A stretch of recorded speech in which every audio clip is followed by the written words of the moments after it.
A blessed day to you, all my sports to the bone people. Welcome back to the channel. Thank you all for checking out this video. I really appreciate the support. All right, so in this one, I am going to be taking a look at a couple of things that I would have identified coming out of that T20 series against England. Some of them I am happy with. Some I would like us to improve upon as we go into the T20 World Cup.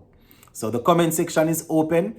You can add, you can take away, you can, do whatever you want in terms of some of the things that I'm going to be putting forward.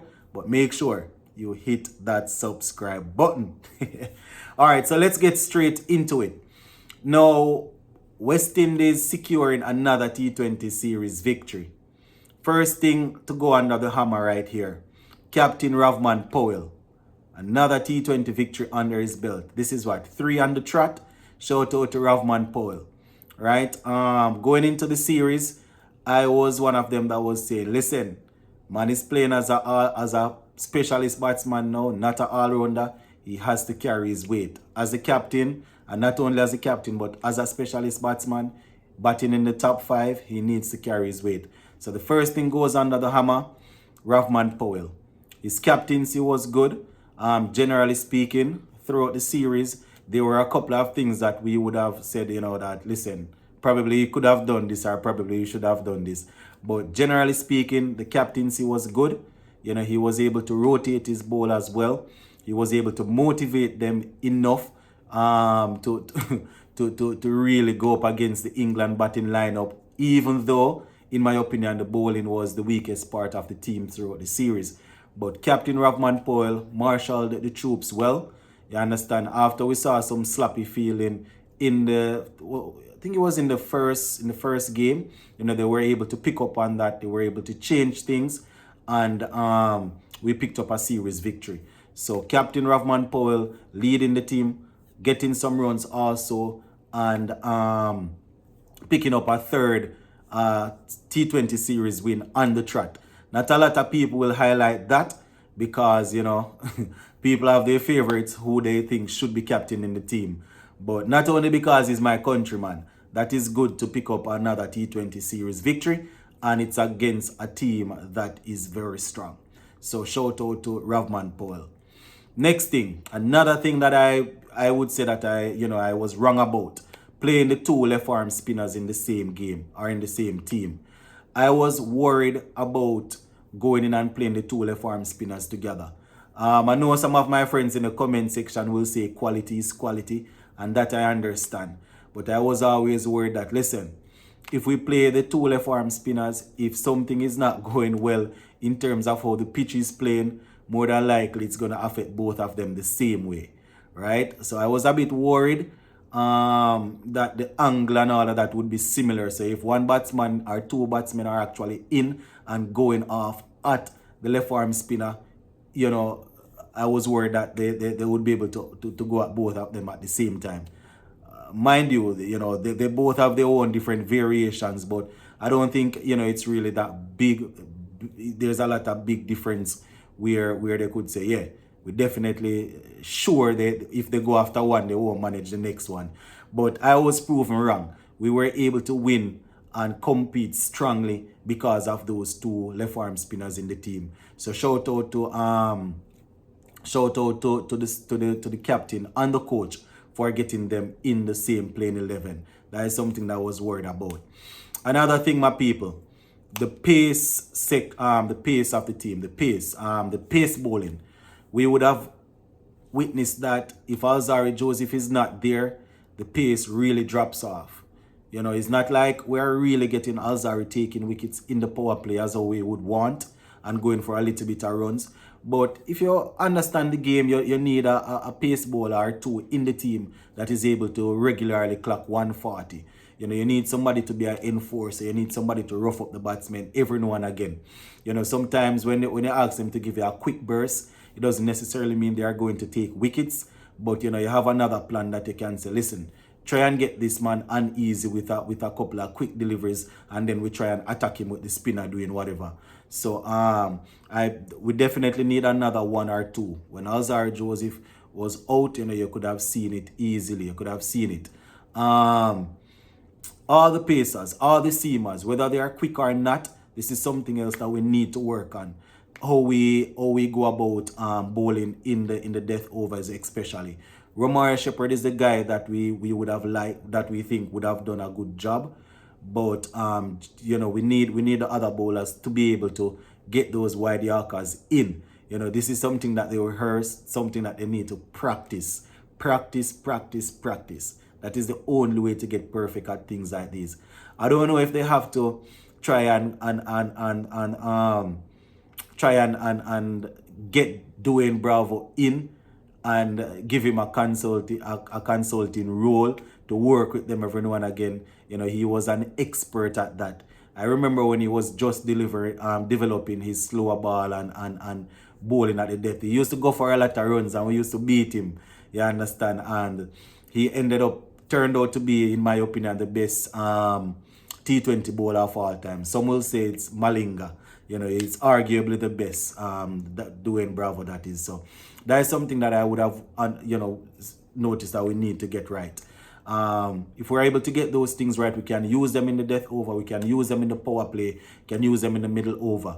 Talking about the bowling, our inability to take wickets in the power play is also something that we need to work on. We definitely need to work on that. You understand? While I'm highlighting so many bad things, I need to mix in some of the good things in there. You understand? The two left arm spinners, as I said, they combined well and they did a pretty good job. So we have to say shout out to those guys. I gave some positives with the Ravman Powell. We won the series, so we must have to find more positives than negatives. I gave the Ravman Powell some props. Another one, Nicholas Poor and Brandon King. I don't want to single out any other batters, but Nicholas Poor and Brandon King hit well. Shea Hope, Rutherford, Powell, most of the batsmen did well. Because I'm not even going to single out them, because here we're not going to single them out. All of the games we scored competitive totals. You understand? We scored some competitive totals in the games. Even the one that England make 267, we got 192, and another day that would have been a very good T20 score. So we want to say shout out to the batting unit. It's a powerful unit, except we need to get the opening position there right. I have always said that at the end of the power play, if we are 50 for 1, I don't have a problem, because it's a power play. Batsmen gonna go after it. If you lose 1 wicket, you still have a long batting lineup to come. But we need people that will consistently give you a 30 or a 35, and bat and on a good day they will bat and carry on. You understand? Both of them, but we need to start out the opening position there. Brandon King, as we know, is doing his thing. He got some runs. He didn't make anything in yesterday's game, but he got some runs. Has risen to the rank of number 6 in T20 internationals when it comes on to batting. So he needs to continue. Kyle Mayers, he didn't accept the CWI Central contract, so he's on a thin line. He needs to perform, right? He needs to perform.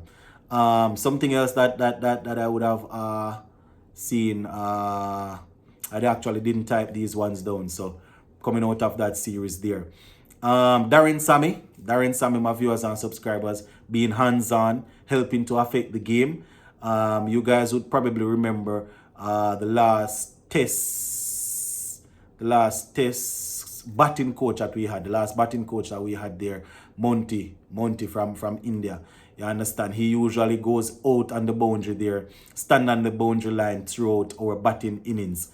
You understand? Sometimes he's out there for hours when Brathwaite and them guys out there batting. So, we would have seen Sammy going down at a certain time, a couple times during the game yesterday when we were in the field.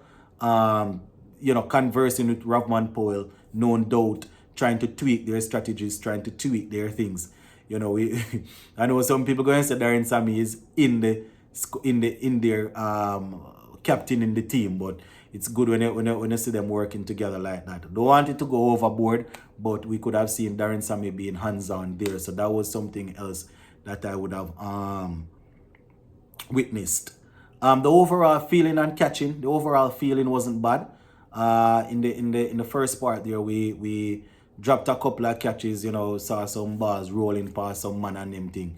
But generally speaking, the outfield work was good, the catching was good. Saw some brilliant catches from people like Hitmeyer, Brandon King, and a couple of other guys taking some good catches. As I said, the batting unit looks good going forward. The two openers, Shea Hope and Pooran, rotating between 3 and 4. You have Powell, Rutherford. Then you still have people like Shepard and Jairus and them guys coming in. You understand? Johnson Charles came in the last game. Got 27.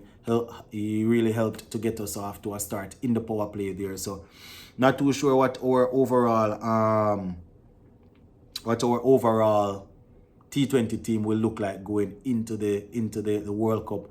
But what I saw from this series is that we have a team, we have a squad that we can use to compete. You understand? We have a squad that we can use to compete. There are still a couple of things that we need to get right, but all in all, it's not too bad. It's not too bad. You understand? I would need probably a half an hour to talk about everything coming out of that series there. So we're probably going to pause it right here so for now, and we can take it up in another video or on a live show. Big up on yourself, my boss.